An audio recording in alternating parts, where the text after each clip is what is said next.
by SAU 16 and can be found on Channel 13 with all your school sports, events, and meetings. You can watch Exeter TV online at exeternh.tv, Apple TV, and on Roku. Find us on social media for extra content. Subscribe to our YouTube channel and hit the bell to get notified about live streams and new content. Tune in to our platforms every other Friday to watch the Exeter Biweekly Report with recaps of recent events, updates from town departments, and messages from nonprofits in your area. If you head to our website, exeternh.tv, we invite you to sign up to our newsletter to receive monthly updates about new content, upcoming meetings, and more. We'd like to thank you for taking the time to watch Exeter TV and hope that you tune in to our other content as well.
Do you have any?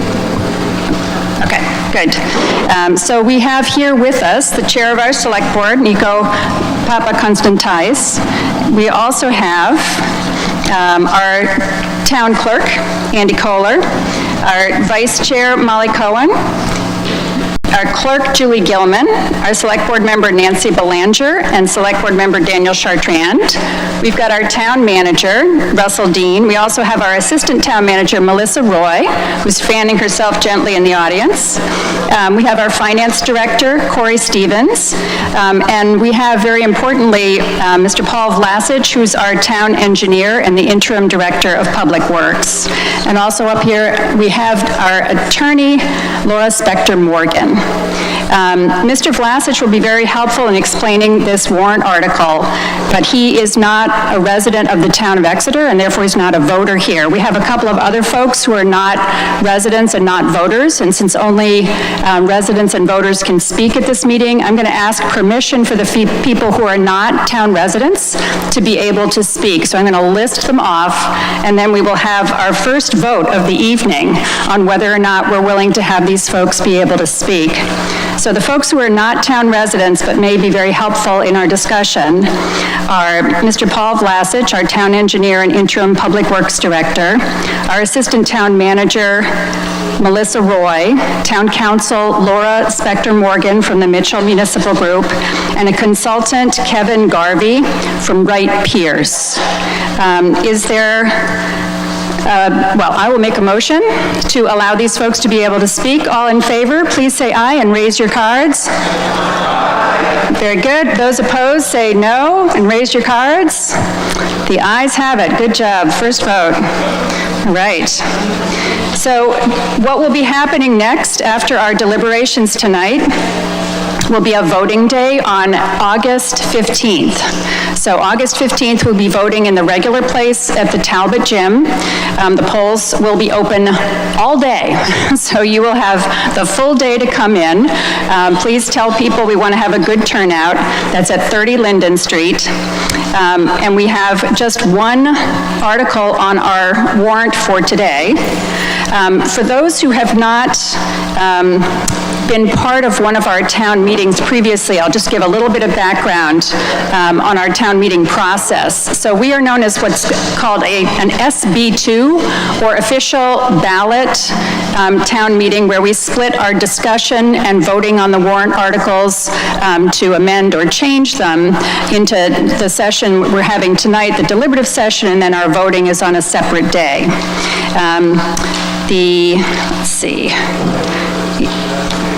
The way that we will be proceeding is essentially with presentations first, and then opening up to questions or comments. And if anyone has an amendment to the warrant article, there can be discussions on an amendment and voting on that. We have, let's see, a few folks who are going to speak to introduce the initial warrant article, and then I'll open up the floor for questions and comments and changes. If anyone on the front table wishes to speak, just try to put your hand up so I can see, so that I can recognize you. The initial presentations will take a little time to explain, but I'm going to ask subsequent speakers to limit their time to about 3 minutes so that we can get through this in a good clip. And if there is a motion pending, I don't anticipate we're going to have a lot, but if there's a motion on an amendment pending and someone asks to call the question, if there are people who've indicated they wish to speak, I will let them speak first. So if you'd like to speak, I'm going to ask folks to line up at the microphone. And if folks are at the table, I think we may have this microphone which we can hand down so folks can speak from the table. So we'll let anyone who wants to speak before we close off debate. And then if the motion to close off debate passes, then we will have no further discussion and we will vote on that amendment.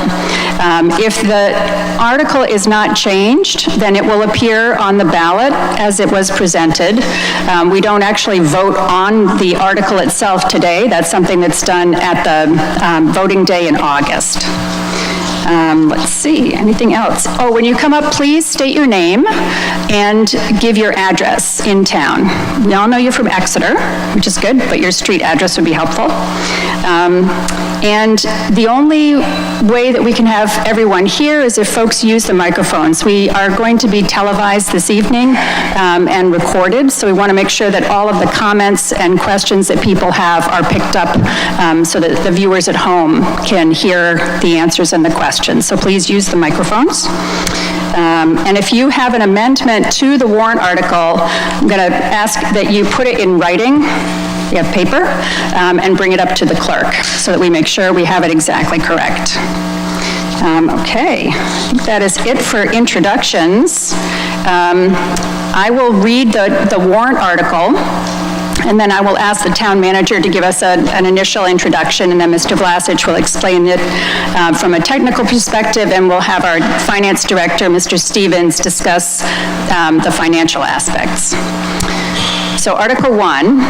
Installation of two 12-inch siphons from J.D. Hill to main pump station, $3,500,000.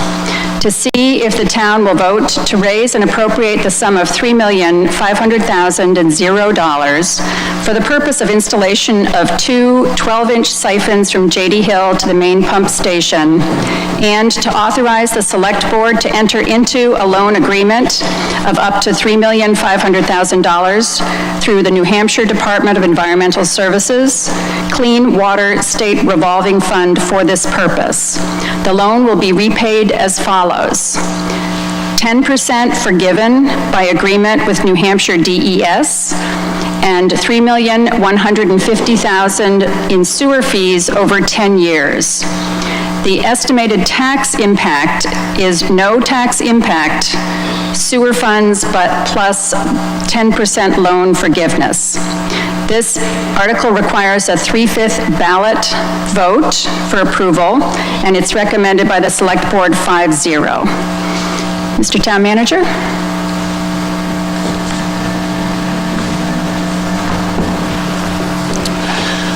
Thank you, Madam Moderator. Good evening. I'm Russ Dean, Town Manager, also a resident of town at 8 Riverbend Circle here in Exeter.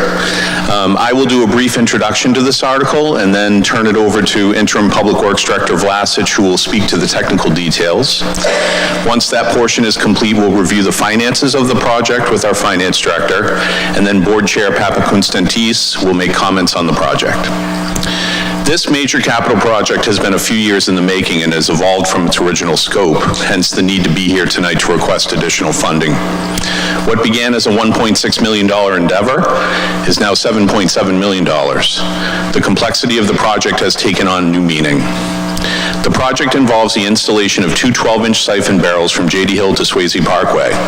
These new barrels are replacing old, worn-out siphon barrels that were installed in the 1960s and are taking infiltrated water from the Squamscott. Time is of the essence on this project. Tonight you will be hearing about the project progress to date, of which there is good news to report, along with the additional request for funds to be able to complete the project. And now I'll turn it over to Paul Vlasic, our Interim Public Works Director, for more details.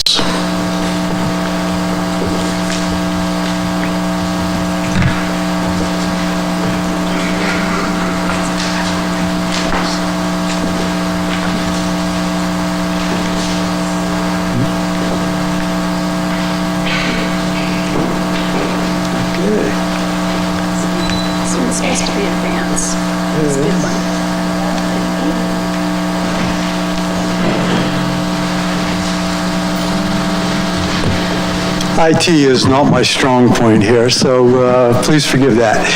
Paul Vlasic, Town Engineer, Interim Public Works Director. Originally, this project was started in FY20 with a town warrant of $1.6 million.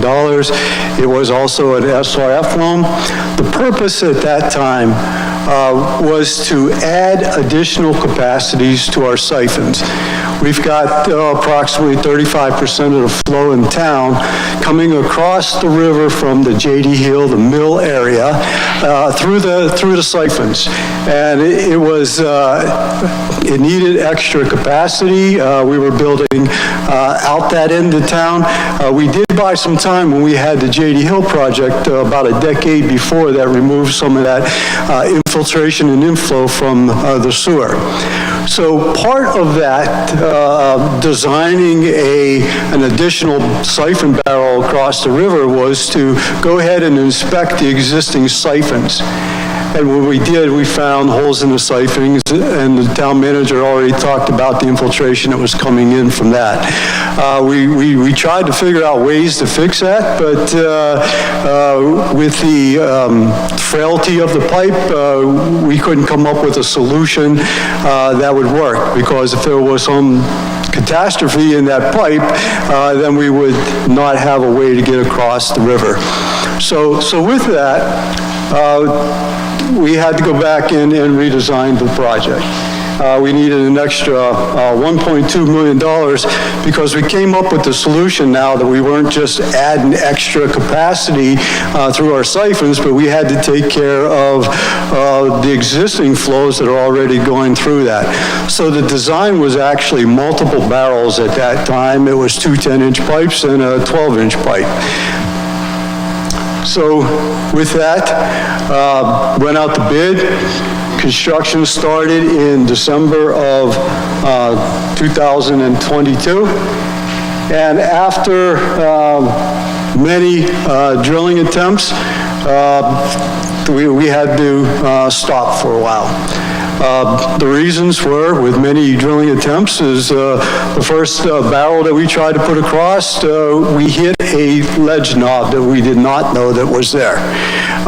We moved down a little bit from that direction and hit the same ledge again. After that, there was you're trying to drill a hole, something was wrong with the drill head, you bring it out, you couldn't find that hole down underneath the muck in the river and that sort of stuff. So there was pause. And before I go to where we're at right now, I should probably talk about where everything is located. This is the Squamscott River right here. Downtown is over here. This is a small portion of Water Street.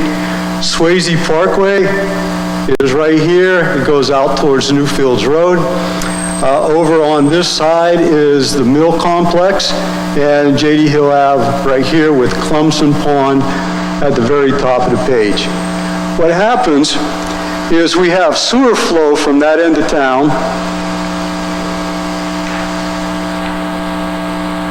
that comes this way to this point, and also in front of the mills to this point, where it gets into the siphon itself, the existing siphon. And it goes along the dike and then crosses here over to the other side of the river into the main pump station area over here. These are the pipes that were failing. This light green area is where we had designed the additional barrel originally that end up then being multiple barrels. And so with that, the drilling was attempted initially from this side and now over on this side. And it turned into a rock drilling episode, which now required 2 drills to be working in tandem with each other, and the cost started escalating from there. Now I'll go back to the previous slides. No, I won't. There we go. So, after we parked the project for a while, because now we were in time and materials way of the contract because of unforeseen conditions, we negotiated a fixed price for the bore across the river. And with that, we had some additional funds. And when I talk about additional funds, we'll have Mr. Stevens come up here and walk through that. But you also have an extra handout there that shows where the funding of the project was, where we had money from, and also where it's proposed to come from. So we negotiated lump sum cost for that barrel. And they started drilling in May. And I'm happy to report, as of yesterday, they've not only drilled through, and I got to go backwards a little bit again, they drilled through initially with a 6-inch drill. And then they come back and they widen the hole to 12-inch drill. And then they have to widen the hole one more time to an 18-inch diameter. So they have to do it 3 times. That has been successful, and we plan on pulling the pipe through tomorrow. While we were also paused, and this is very important going forward too, that 3-barrel system, we went back and talked to the New Hampshire DES and asked for a waiver from some of their sewer rules for not installing 3 barrels. They agreed after calculations that showed that the siphon will work during low flows and also during high flows. So with that, going forward, we are planning on a 2-barrel system with one of the barrels being planned to be pulled through tomorrow. And then I got a couple of other pictures here that help so you can visualize what's going on. The picture on the left is the initial 6.5-inch drill that cuts through the ledge. The picture on the right, and of course, that's being done with one drilling rig until it gets onto the other side. When it gets onto the other side, we put this reamer on, and that's the picture on the right, and pull it back, and that's where it enlarges the hole. This one here is a 12-inch. I don't have a picture of the 18-inch barrel. That is the drill rig right there, and you can see the shaft going in, and that's rotating as it goes underneath the river. And the last slide that I have right here also, you might see this big machine out in the Swayze Parkway. They lovingly call this the mud machine and the reclaimer. And the mud machine's purpose, it takes a clay and water mixture and it forces it through the drill head so that when the drill is grinding up the rocks, that fluid then brings those rock pieces back, and there's a screen mechanism, and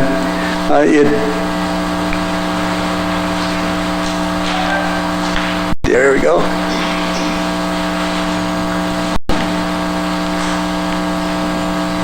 There's a screen mechanism that dumps it into the dumpster right in front to the right of the mud machine there.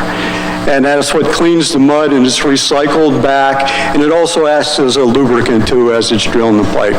So we've got for a successful project, a complete project, we've got to install 1 more barrel after tomorrow's, and if this warrant article is approved, we already have the cost negotiated with the contractor, and he would come back and finish this job at the beginning of November. It would take 2.5, 3 months to get to where we are right now to pull the pipe through, but there is also some sewer replacement that has to be done. And that sewer replacement is because the inlet structure over on the J.D. Hill side is not situated where this new drill will come out, so there's pipes that have to be relayed there. Not a lot of pipes, but there has to have some work. There also has to be some work on the Swayze Parkway side. It'll be buttoned up in the middle of winter and then come back and landscaped and cleaned up in the springtime. So with that very short presentation, I'm turning it over to Finance Director Corey Stevens. Thank you.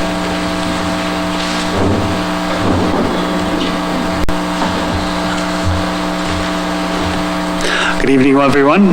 I'm Corey Stevens. I live at 35 J.D. Hill Avenue, so this is a project that's near and dear to me and my dog that we try to walk the Powerhouse Loop daily, but now with this, so we have a vested interest in seeing this getting done.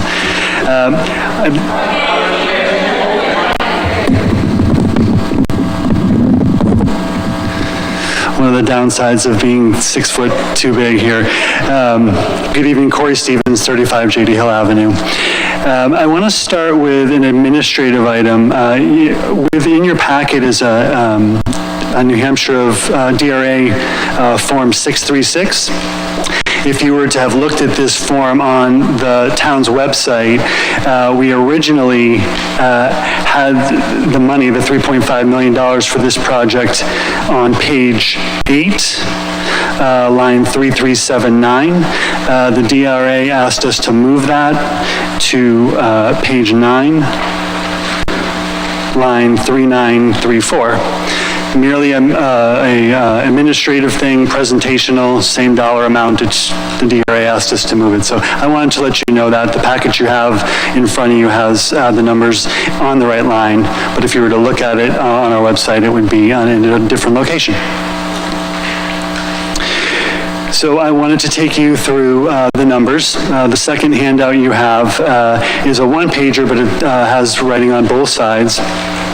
And I'm on the page that has the overview of costs and funding sources. There's been several numbers bantered around so far with Mr. Vlasic, so this is sort of a summary of what the project's costing us and then what our funding sources are.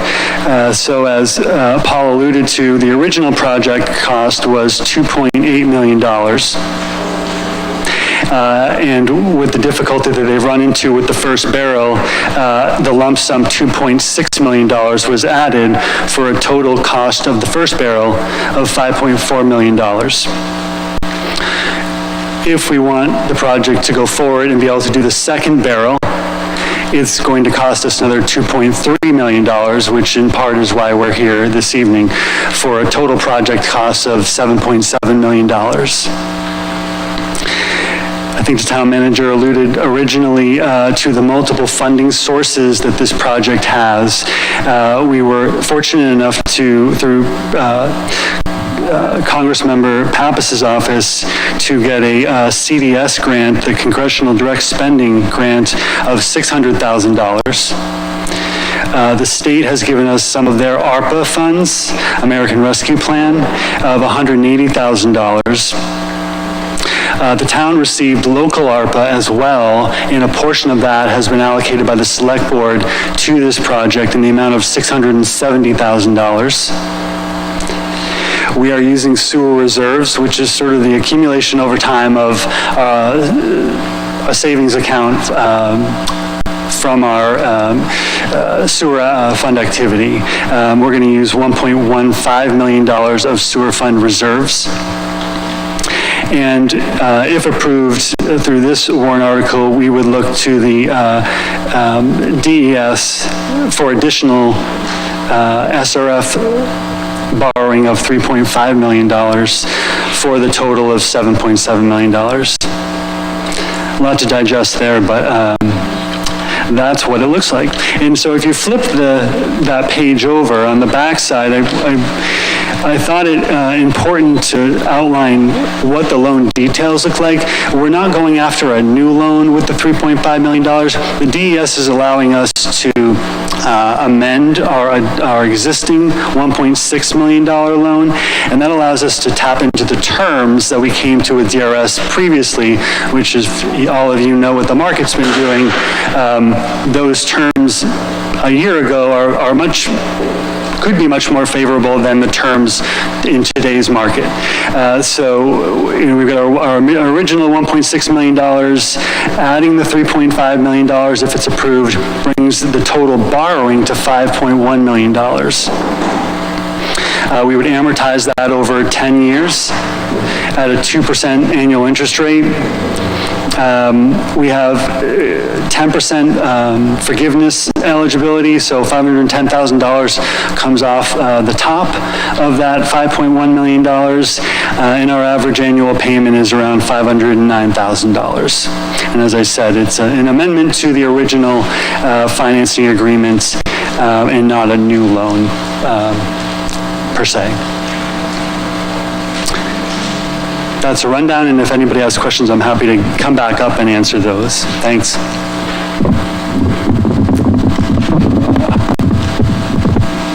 do that. Thank you. Very good. So we've heard from folks about this warrant article. Are there folks who would like to speak to this? Would anyone like to ask a question or anything else? This is a wonderful audience. Please approach the microphone. Thank you.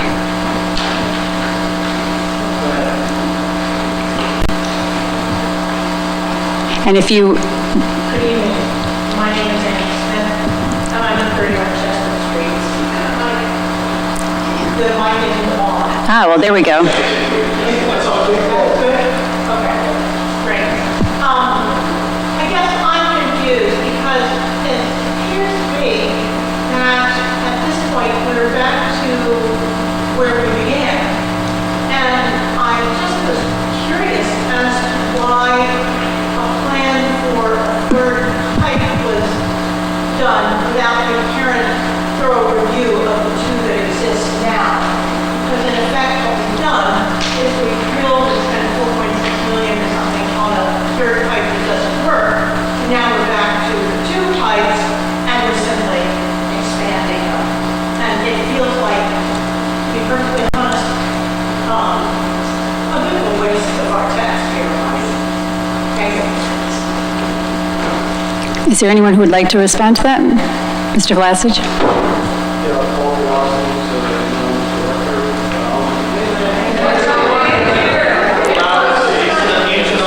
You just have to yell into the mic.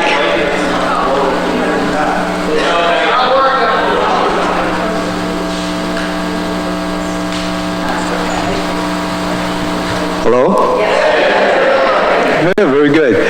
Okay. Original two siphons, you saw the location, about 400 feet. It was one of those, it was under those blue lines on the river up, on the plan up there. Those are failing. Those have holes in it. So what we had to do is, first of all, make ourselves whole and be able to get existing flows across the river. So with that, the rules for New Hampshire DES is to have 3 barrels when you do a siphon.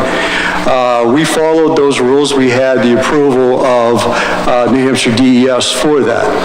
It was only during construction and failure of several attempts and escalating costs that now we redesigned what we were trying to do across the river. The new design, instead of 2 10-inch barrels and a 12-inch, is 2 12-inch barrels across the river. And that was with additional efforts, and we also have to do a few additional things at the Webster pump station to make this happen, but we got New Hampshire DES to buy into it. So we are not going backwards. Tomorrow we will have one pipe through, and to complete this project we need to have one more pipe, and that would be a 12-inch pipe also, and then connecting the sewers on both sides of those with inlet and outlet structures there too. I hope that clarifies the idea of how we got to where we're at now. Thank you. Do you wish to speak? Sure. Wave your card for me so I know you're a voter. Oh, I left it back here. Okay, is she waving it for you? Good. Thank you. Thank you very much. Your name, please? I'm Rex Pauley. I am of 1 J.D. Hill Avenue, and I have seen you on many a walk around the pond in the wee hours of the morning. My bedroom is located about 20 foot from the exhaust of the ditch witch on this side of the water. I have been doing major capital projects my entire life with personal responsibility of upwards $25 million. I guess my core question is the goal of getting the water across. I voted for this originally. The goal of getting the water across from the J.D. Hill side over to the pump station, the eventual goal of all the fluid is down to the waste treatment plant over by 101. Is that correct? Okay. We don't have any major shipping going up our river, which is good. So I wonder at this point, if the goal is to get the water all the way down to 101, should we consider something as simple as a bridge for this same amount of money? Piping, running the water under the bridge. It would bring more traffic to more foot traffic to the retention pond. I just wonder for this amount of cost whether, alternates have been explored. All right? I do have to take a moment and say that there's, again, I've been in construction my entire life. There's definitely been some inefficiency of the group on my side of the river. I would say an average of 1 day a week is probably wasted entirely just idling diesel away. So the cost concerns of some of the folks in the audience, I think, are completely justified from my personal and very prevalent observations of the construction activity. All right, thank you for your time. Thank you. Does anyone wish to respond to that? We were looking at any and all options that we possibly could for this project. Originally, we were thinking about open cut, where we'd actually put cofferdams into the river and going across. That got deleted because the Army Corps wanted that pipe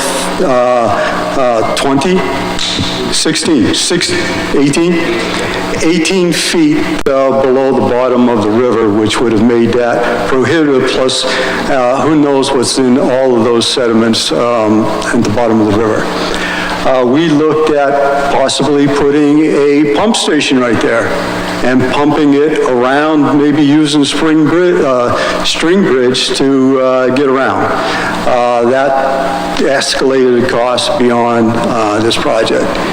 We looked at taking the flows from here and trying to move it closer to the wastewater treatment plant also. That was not, that was cost prohibitive. And as far as the bridge idea, because of it still being navigable waters and stuff, we would have to make sure that decent-sized boats would be able to get in there, and that would escalate the cost way more than the total cost of this project also. Thank you. Thank you. Are there other folks? Feel free to queue up at the microphone. Doug Flockhart, 7 Jacks Court, Exeter.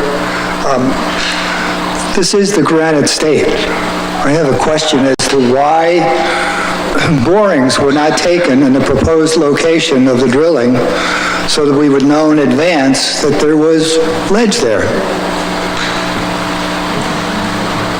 Thank you. Mr. Blatchett? I'm going to have to come up to that podium and try to get that red dot to work again. I'm not going to run your red dot for you.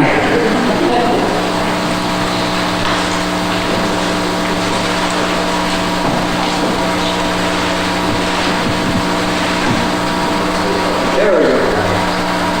So, you need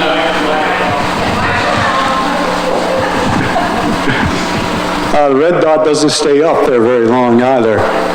Okay, this is the original location. There were original borings here, here. We did some here. We did some for the project over here. We had several right here. Over at the PEA boat launch to the south, we had borings, and we had one over by the mill facility too. Each and every one of those was below where we wanted the pipe to be. If we were even to do a ledge boring in the river, we would have probably only done 1 or 2, and most likely would have been somewhere around the center of the river. Well, I got a pointer now, so that's good. Right in this area. But this is where the ledge was hit, right here. Only less than 100 feet from where we actually did a boring. Now, when I say if we would have done borings, we couldn't put it over the alignment because of that drilling mud mechanism that I showed you. That would be basically a chimney for that mud to come out into the river and stuff. So you would have to been offset either side of that also. Because of all of the existing geotechnical data, there was ledge in it, but it was below where we wanted the pipe to be. It wasn't encountered. That's why the ledge probes weren't done in the river. And if it was, maybe we would have caught something, but maybe not also. Thank you. Thank you. Yes. It's a race to the microphone now.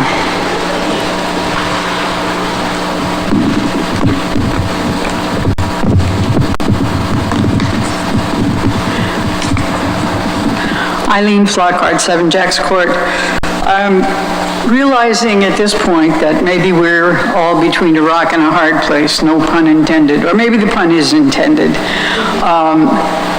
I learned that this project will not impact our property tax. It will impact our sewer bills, and it sounds like it's going to impact our sewer bills for 10 years. As a taxpayer, and the many taxpayers who are not in this room tonight, when projects come before us at town meeting next year, and we'd like to, let's say, look at the new police and fire location on the west side of town, and people just throw up their hands and say, I can't do it.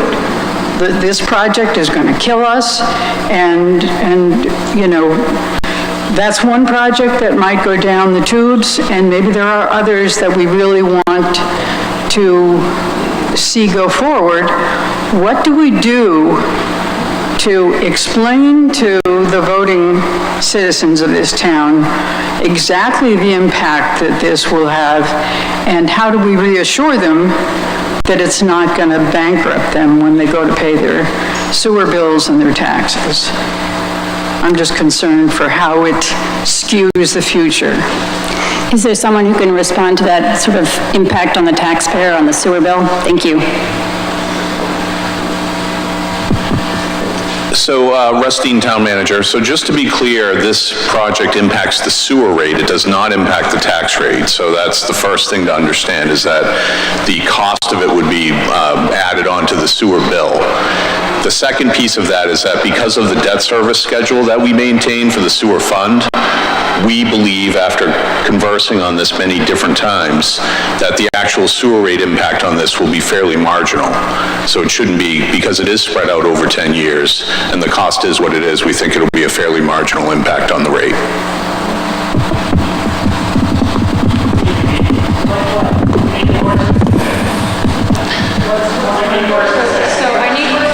So the way our sewer fund works is that we have projects that we budget annually for capital projects in our debt service budget, and our debt service budget is one number one year and then one number the next year.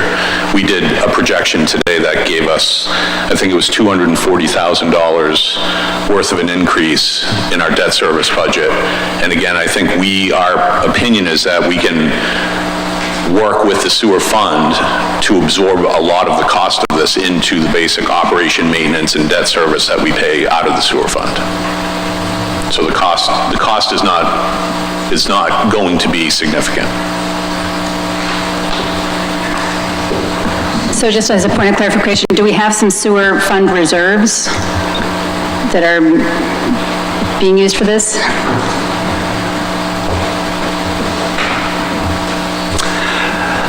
So as I had mentioned in my summary of the...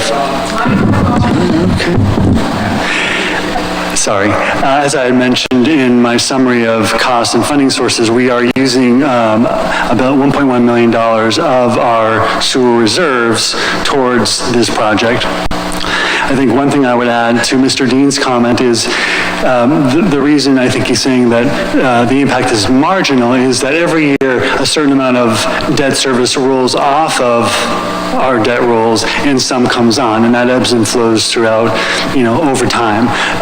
As I have said previously, we don't build rates 1 year at a time. We look at them over a series of years and try to stabilize, whether it be through reserves or looking at what's coming off the rolls and what can we afford to put on the rolls.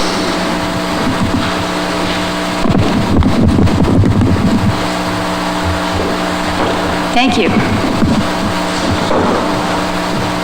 Hi, I'm Lisa Ranke, and I'm at 1 JD Hill, apartment J8, which is right in the center of the tic-tac-toe square over there.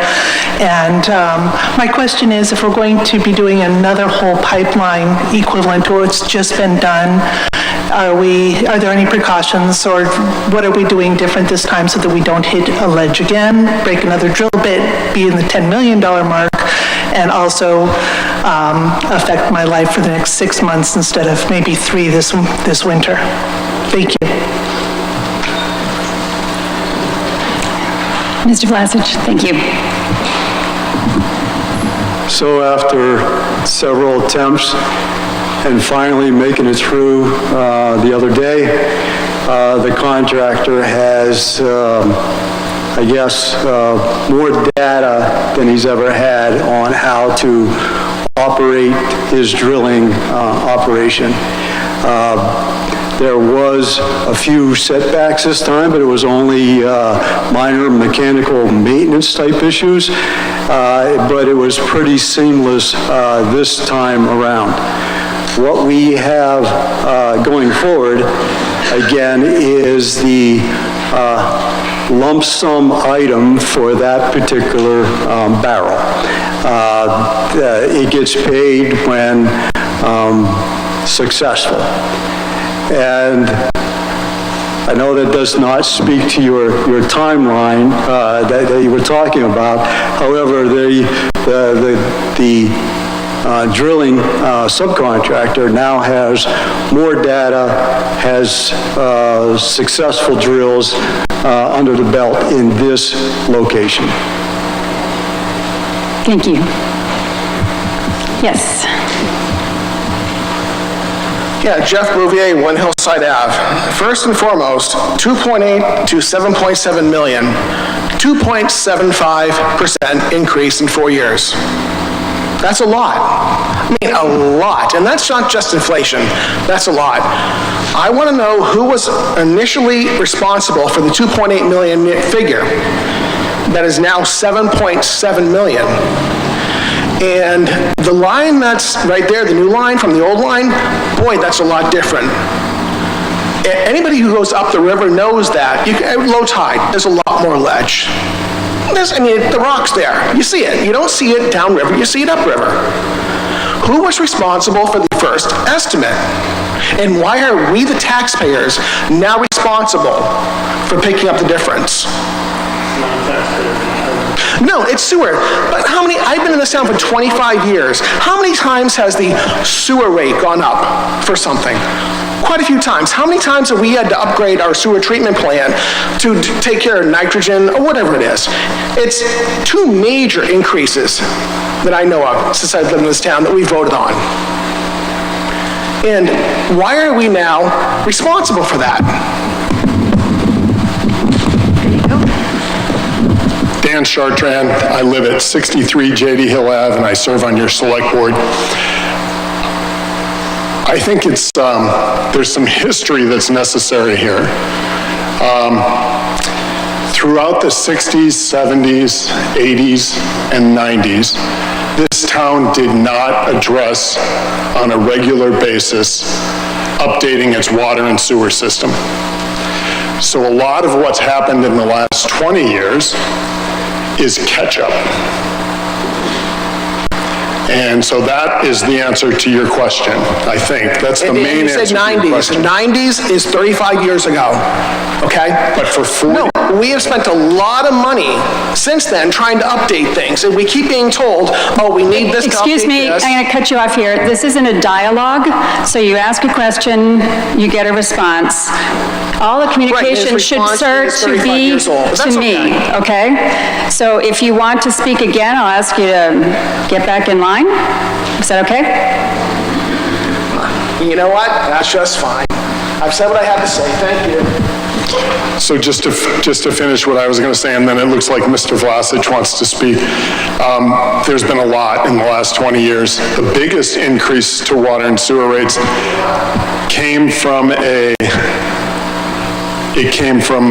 mandated update of the wastewater treatment plant. We were under an order from the federal government to do that. We had no choice but to do that. And that was the major increase in sewer rates. So again, a lot of delayed upgrades and maintenance over those 40 years. And then this town kind of turned, and the voters of this town decided to start approving things that were put on the warrant. And there has been a lot in the last 20 years, but I contend that it's catch up for the previous 40 years where we did not address regular upgrades. Thank you, Madam. Thank you. Yes, Mr. Vlasic? Can you hear me this time? Very good. There were certainly cost escalations here. I'll be the first to say that. How did we get here? Well, we started, like I explained earlier, with just adding capacity with 1 barrel. The 2 siphons have holes in them. All right, so there was some of that escalation right there. Now we had to go to 3 barrels. All right, we start finally having a contract together. We had all the funding for it. Ledge was uninspected. I talked about that only a few minutes ago. With the data that circled the proposed location of the siphon, we didn't expect it at that elevation.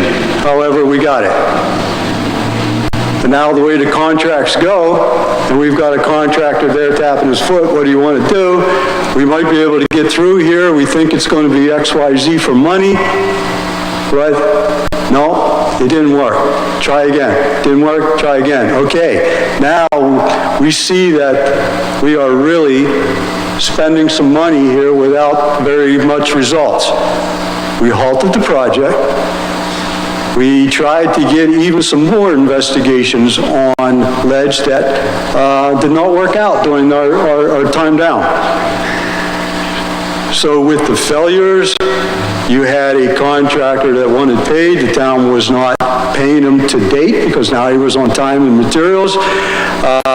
Finger pointing of you should have did this. Well, we didn't explain this in the specs. That's where calmer heads prevailed with a lump sum price of the barrel, just the barrel itself, not the whole project, just the barrel, came into play. And that's how we are just about ready tomorrow to pull the pipe through. And going forward, this is successful. We would do the same thing all over again. So that, in quite a few words, is yes, this is way more expensive than we ever thought it was going to be, but I at least hope you understand how we got to this point right now. Thank you. Thank you. Yes. Jerry Hamill, 12 Oaklands Road. I've got 3 different questions. 2 of them, I'm just a little confused on them. And you, Corey, you could have answered this already, and my hearing isn't as good as it used to be, so maybe I didn't hear it correctly. A couple of years ago, when I voted for this, it was 1.6 million. Now I read on the fact sheet that the original project was 2.8. So there's a big difference on what I voted for, what I read, and what I'm seeing here. The other question is, maybe it doesn't make any difference, but we're going to be pulling one of the barrels through tomorrow. So we're going to be needing to put 1 more barrel in. But according to this deliberative session for the vote, it's going to be for 2 barrels. So I don't know if that's something that's a concern, or is it okay? Because we're technically only going to be pulling in 1. And the third question I have, and if you could answer these all after, I'll just give you the questions first. When you're doing the calculations for an 8-inch pipe of what we had before, we had two 8-inch pipes. And I realize that, when they're leaking, you got to take care of them. There's no way you can get around it. But we have one 12-inch pipe right through right now. So if you're looking at the calculations of what the flow is on an 8-inch pipe versus a 12-inch pipe, a 12-inch pipe is like having 2.8 8-inch pipes. So what I'm looking at right now is we actually have we've exceeded what we had there already. So is it really necessary to go and put another 12-inch? And why are we doing it? Because we're already going to almost a full pipe length more. And I've looked at every chart I read, it comes up with the same thing. Capacity, flow, it always comes up to the same thing. So is it because we have other plans that we need? If we have two 12s, that's going to be like 5.5 8-inch pipes. So I'm a little confused why we need so much more capacity. Thank you. Mr. Lasich? And I think I can remember all three, but please help me if I can. Mr. Corey, if I don't speak right, you jump in. Okay, 1.6 was the FY20 warrant article, and that's when we were just going to add capacity with one barrel. What ended up happening, we needed the 3 barrels. The cost estimate then was an extra $1.2 million. That was the second bullet point that I had up there previously. So if you add the 1.6 to the 1.2, that's where the 2.8 comes from. Mr. Corey came to the town a little after that episode there, but we really started out with 1.6. It was when we got the additional monies of the congressional directed spending and the town ARPA funds to supplement that additional 1.2. So that's where the 2.8 figure came from. Item number 2 was The warrant article, 2 barrels? the 2 barrels for, we've got a system that we've got to complete. We're not just going for, we need 1 barrel and this is going to do it. Our whole system is at play here for what needs to happen across the river. So we need this article for a successful 2-barrel system to go across the river. I wouldn't get hung up on 1 barrel now, 1 barrel before. It's the system that we want to complete a 2-barrel system. And then, which DES has approved, that's correct. And then lastly, the capacity flows. Yes, you can get almost twice as much flow through a 12-inch pipe as an 8-inch pipe. Yes, that's correct. As part of this project, early on, during the $1.6 million portion of this, the study for that, we also estimated how the town might grow sewer-wise in the next 50 years. So that calculation is put into and added to the existing flows. With that also is you hear me at deliberative sessions talk quite a bit about I&I, inflow and infiltration. That would be stormwater that gets into the sewer system somehow. We try to eliminate that, but it still gets there. We have sump pumps in people's houses that when it rains will pump into the sewer. So it's not supposed to be in there, but it is, and that elevates some of the flows also. So when you take into account all the extraneous flows from stormwater type events plus growth, that's where the calculation comes out to 2 12-inch barrels, or the step before this, 2 10s and a 12.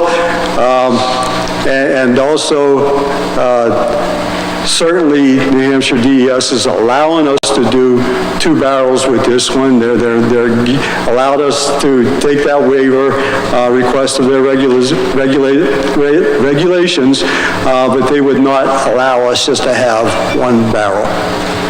Thank you. Thank you.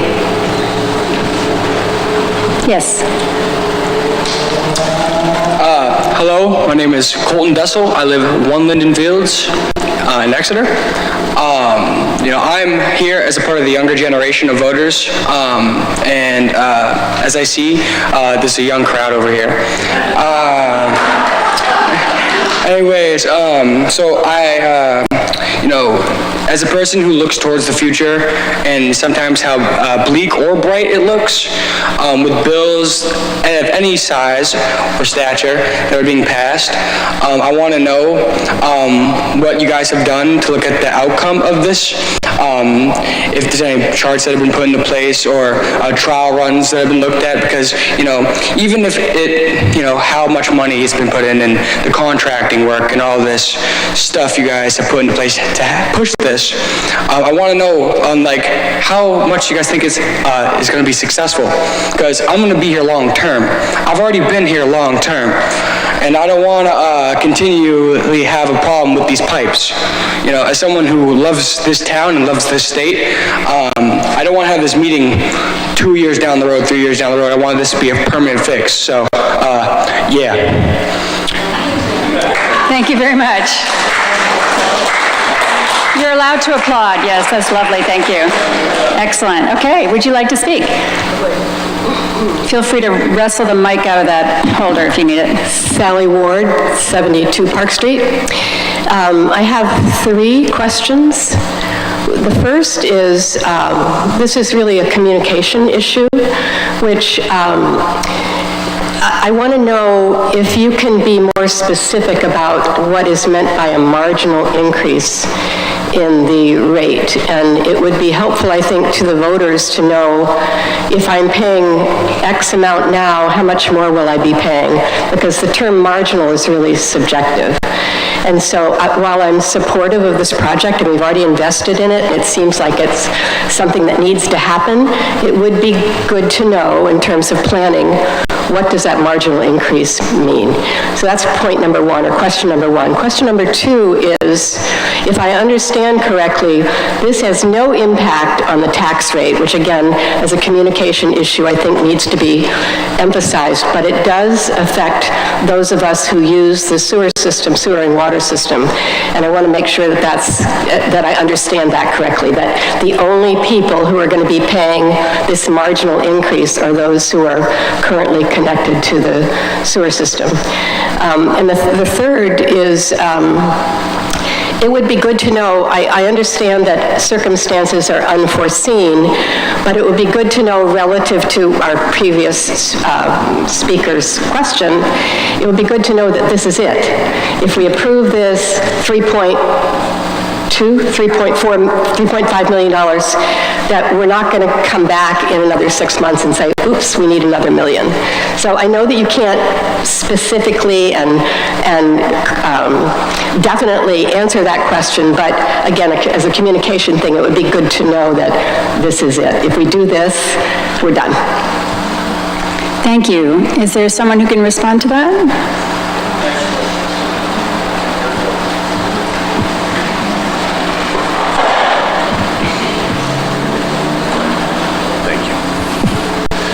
So as to the marginal cost question, I think you can look at it in terms of your own sewer bill. Everybody pays their sewer bill based on their water usage, so everybody's going to pay a little bit different in terms of what their share is of the project.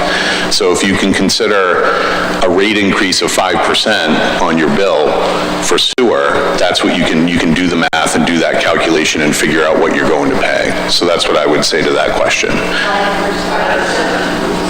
If there's a 5% rate increase overall for rates, then you can do that calculation. But that, yeah, Mr. Stevens is correct, but that's not this particular project. That's the overall rate schematic for the fund.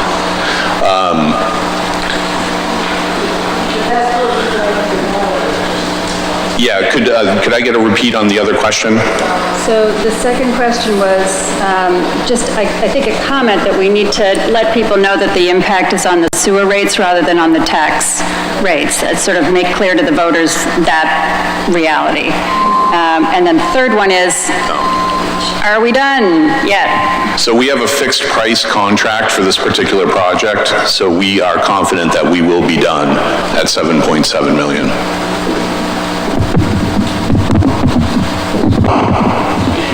Yeah, sorry, I keep... That's okay. Thank you. Yes, your name? Hi, Lisa Ranke at JD Hill again. And I just wanted to ask quickly about the blue line and what the plan is of the old line that has the leaks, whether that is just going to be capped, left alone, or we're going to have to revisit that. And then also, I wanted to know, is there a sunny side to the whole thing, like the retaining pond is going to have improved water flowing into it, or it's going to, anything happy for the water quality of the river and or the pond? Thank you. Thank you. Mr. Vlasic?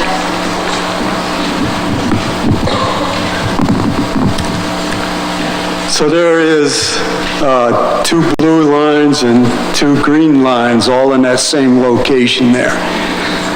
The green line is actually the sewer siphon. You can't see them, they're right on top of each other. You got a 36-inch pipe, you got 2 8-inch sewer siphons, and you got another 36-inch CSO pipe, combined sewer pipe. So when we get done with this project, get it all connected, how we retire the existing 8-inch siphons that has holes in it is we will fill that with flowable fill, not quite concrete, but it's along those ideas, so that any collapse, there won't be any river bottom falling into it, anything like that. So it'll be a filled up pipe when we're done with it. The 2 blue lines, the 36-inch CSO pipes, those are going to still be there. And the purpose of those, and let's go to that II concept again, when it rains, there's a lot of flow into our sewers. And it can get at times more than what our pump station can handle, our main pump station can handle. When that happens through a weir system, the effluent then flows in those blue pipes from Swayze Parkway over to Clemson Pond and deposits in Clemson Pond. That is only in those large storms. Since we had the wastewater treatment facility, there was no storm events that triggered that in the last few years. So there's still going to be an operation for those very high flows in our sewers that our sewer system cannot handle at that moment. And eventually, those would have to be cleaned also, and there is some deposits over on the Clemson Pond area that will have to be cleaned out in the next few years. Thank you. Thank you. My name is Patricia. Oh. Apologies for microphone. My name is Patricia Yasha. I live at 20 Chestnut Street, and what we were seeing over all these months is right in front of my window. I'm accustomed to the noise and the mess that's over there.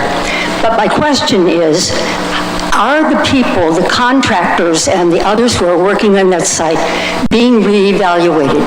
Early this evening, and I think it was the engineer who said, there have been some inefficiencies. And someone else referred to the fact that the people are there and gone. So many times there have been weeks when they haven't been there. Now, whether that's a supply chain problem or they're employed on this side of the river and we can't see them, I don't know. But I just wonder if the workers who've been hired and we've run into these kinds of problems are being adequately supervised and re-evaluated since there have been so many problems. Thank you. Thank you. Mr. Vlasic, thank you. Yeah, so there's been shutdowns, and I talked about a long one where we shut them down on purpose, trying to find a solution to this because the costs were growing and the results were not there. That's when the negotiations happened, and also redesign of the project. So that was accounted for because of the town. During the time and materials part, we knew the daily rates of everybody involved there, and we were cognizant of making sure that they would not charge rates when work was not being done. Now, this whole last episode for the last 2.5 months now is a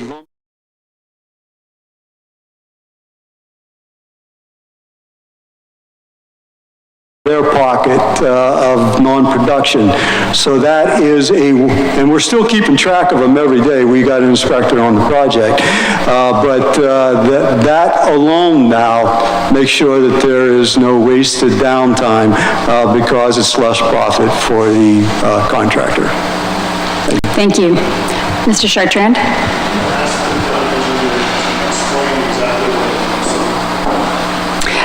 Could you clarify what a lump sum contract is as distinguished from the other type, time and materials? Yes. So when this project went out to bid, there was individual bid items. And some portions were lump sum, but some were linear foot of this, 7 of those per item, that type of thing. When we hit the ledge, now there was conditions that was not given to the contractor and the drilling contractor for them to make appropriate choices for the equipment of what they were supposed to encounter. So when that happened, now they could not live by their bid item for that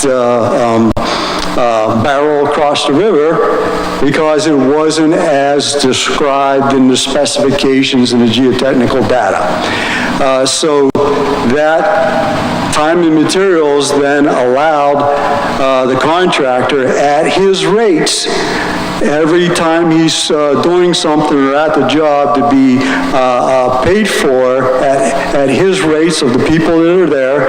And also if he had to buy additional equipment because of this or bring other things on, we had to pay either those rental fees or pay for those costs of those items also. So that is time and materials. So during the negotiation part of all that, is a mutual agreement that we're stopping doing that, and now you give me a cost to get from one side of the river to the other side of the river with a pipe in there. So that is the distinguishing factor between time and materials and a lump sum item. Thank you. We are now operating under the lump sum item, and there is one caveat in there, and that has to do with fluid releases into the river, some of that drilling mud, that maybe some of that will happen, maybe some of it won't, but if the town stops the drilling contractor because of this fluid release, and it has to start again, well then we have to pay him for that particular effort. But our contractor is confident that, and that's why the lump sum cost is there to drill this barrel that we're pulling tomorrow, and also the one that we're proposing here that we're talking about for the second. Thank you. Thank you. Good. Yes. Mr. Flockhart. Doug Flockhart, 7 Jacks Court. I support this warrant article. I am extremely unhappy about this warrant article, but bad things happen. It has to be done. I don't care how we got here. We're here. And it has to be dealt with, and if we don't deal with it, EPA is going to come in and tell us how to do it. And it'll cost more when they do.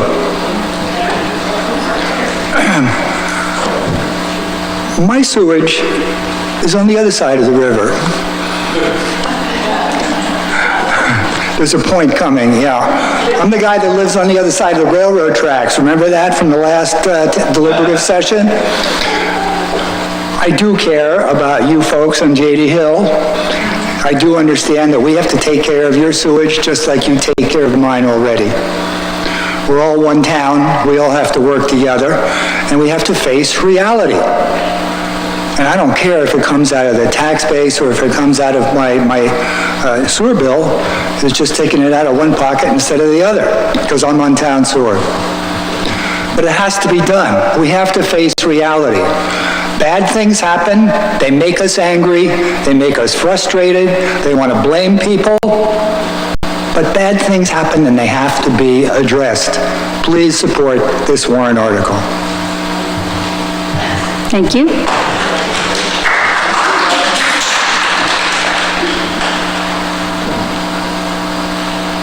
Yes. Hi, Lori Zwan, 7 Marlborough Street. This is a little bit of piling on to Doug, but I thought, well, first, no one in this room is happy about the increase. I'm pretty sure about that. But I thought it might be helpful for the record and to tell the voters and people watching, if this warrant does not pass, what happens? So that might speak to how important this is and just get it out there on the record for people that I hope will vote for it. Thank you. Is there someone who can respond to the sort of worst case scenario? I think it's probably both a technical and a financial answer. So why don't you tackle one piece and then maybe Mr. Stevens can tackle the financial piece. From the Public Works side of things, we will have to keep bringing a proposed project in front of the town to do the project. In the meantime, if there is some sort of catastrophic failure of the siphon, which we were worried about all along, we have a contingency plan. After tomorrow, we have a better contingency plan because our contingency plan was to put a pump in the manhole and pump the sewer in front of through a pipe, through a force main, laid in front of the mill buildings, across String Bridge Road, across String Bridge, and then tie into a sewer manhole on Water Street that the downstream sewer has just enough capacity for that to work in the short term. So that would be one thing that we would have to do if it failed. And then we are also, because of SRF loans and we don't complete a successful project, some of that funding just may be in jeopardy, and I don't know the whole ins and outs of that, but so far they're supportive that even though it's not the first game plan, it's not the second game plan, but the third game plan is starting to work, we'd have to explore, the ramifications of previous monies also, if we stopped. And then, Mr. Corey, if you've got any other comments. Kate's learned my lesson. We need to hold this. So to the question of what happens financially if it doesn't get approved, the select board has the latitude to use our ARPA funds, our local ARPA funds, and our sewer reserves to finish up the first pipe. But we do need to deal with the second pipe, and I would assume that would mean coming back to you all in March and having this conversation again, because as I understand it, DES is looking for us to complete the system and not just one 12-inch pipe. Thank you. Yes. 1 JD Hill, yeah. So first of all, I guess, thank you that there was a sewer reserve fund. Yay, right? And I agree the problem doesn't go away. I think we need to move forward. I think we need to do the thing. I would like to request that you start at 7 a.m. like you're supposed to, not guys ripping in on the gravel drive at 5:30 in the morning in their pickup trucks with the windows rolled down blaring the country music, which has happened. And again, if you can point the exhaust of the Ditch Witch away from the building, that would also be really nice. All right? Thank you very much. Thank you. Yes. Anthony Zwan, 7 Marlborough Street. I also strongly support this request for a bond, which I think is very necessary. I think, at the risk of speaking for the acting DPW director and engineer, but please confirm for me, this first pipe is going to be pulled through, hopefully very shortly, but it will not be usable for a long time because structures need to be built on either side of that pipe to make it usable, correct, Paul? And those structures really can't be built until the second pipe is pulled through. Think about it. It doesn't make any sense to build those structures until the second pipe is pulled through. Am I correct, Paul? So, we're going to have a pipe, one pipe, and it's not going to be usable unless there's an emergency, and then we can put emergency pumps onto that pipe. Am I correct, Paul? So let's be clear. If this thing does not pass, we cannot use that one pipe. All right? We gotta have this second pipe. We just have to. And there's some basic facts here. The pipes that we're replacing were put in the 1960s when there weren't any rules in place to do this, roughly speaking. Now we have a lot of rules. These rules are not set by these folks at this table or by Paul. They are set by the Army Corps of Engineers, the DES, and EPA. It's not these folks telling us to spend this money. It's those rules and those agencies. We got to get this done. And in answer to the young man who asked some great questions, I'm paying my rates and I'm paying my taxes so that this work gets done so a young person doesn't have to pay for it 10 years from now. So I strongly support this. I know it's painful, but we gotta do it. Thank you very much. Thank you. Are there other folks that wish to speak?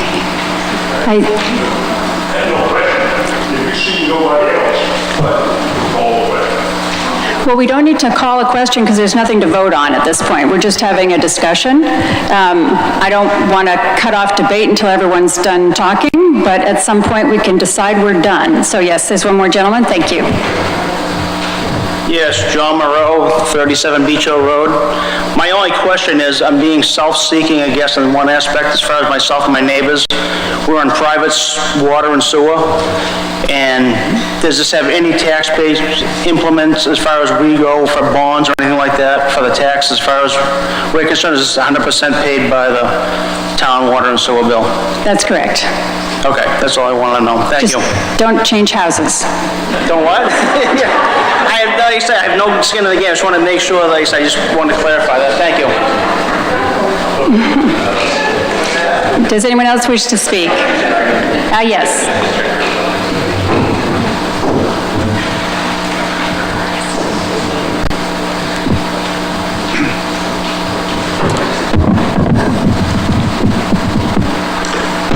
I'll just hold it.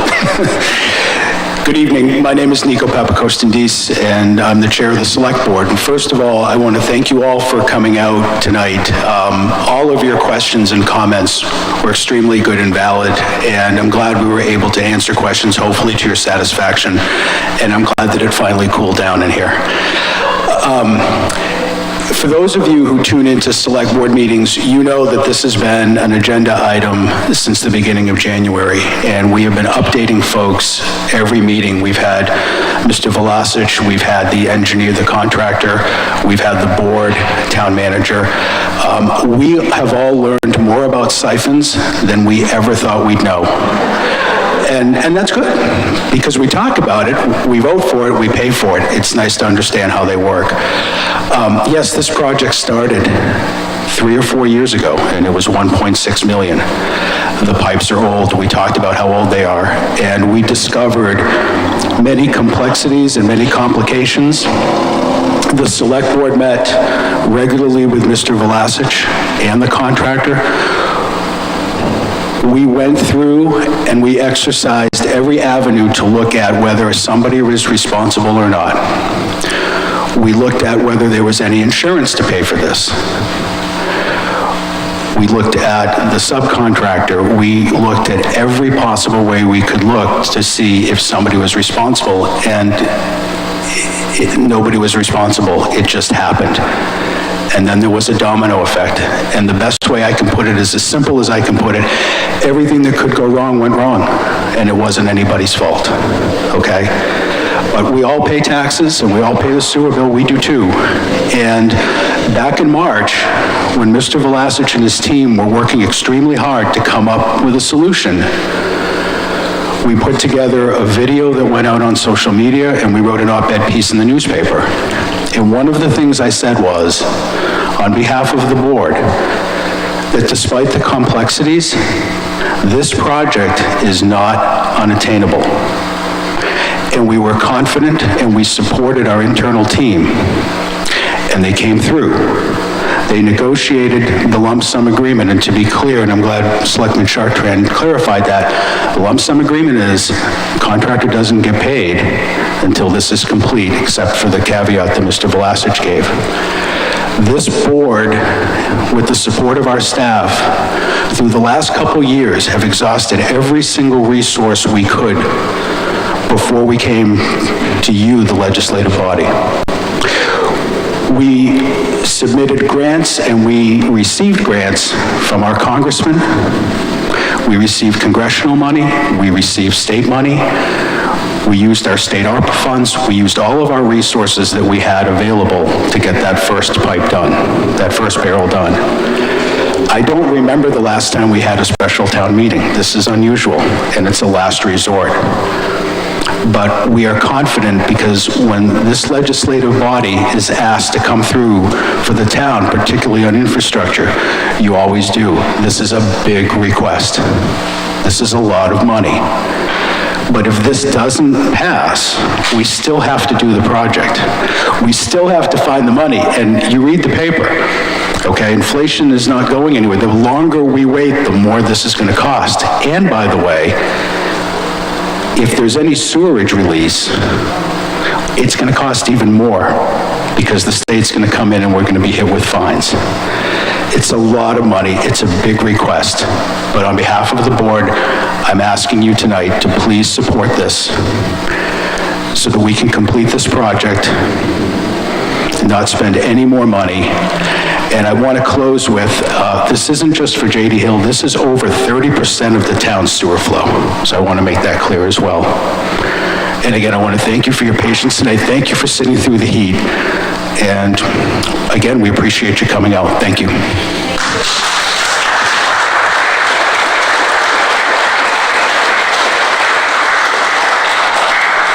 Thank you. He's taking care of thanking you all for coming. Thank you to the whole board who came. Thank you to Mr. Stevens and Mr. Vlasic who provided a lot of information.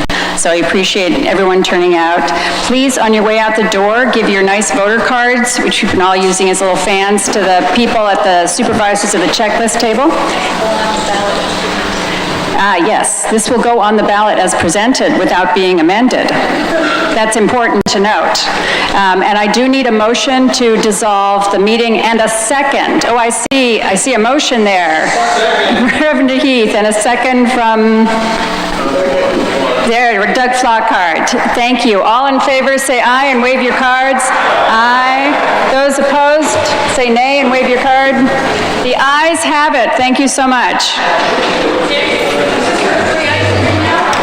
I wish. Thank you.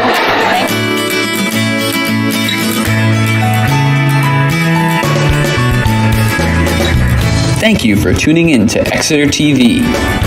Exeter TV is the town's public and government access channels, available on Comcast channels 98 and 22. Channel 98 is your channel. If you have an idea for a program, want to host your own talk show, or submit a film, we're here to get your content on television. On Channel 22, we bring you live and replay coverage of government meetings and other town updates. A third channel, Blue Hawk Media, is operated by SAU 16 and can be found on Channel 13, with all your school sports, events, and meetings.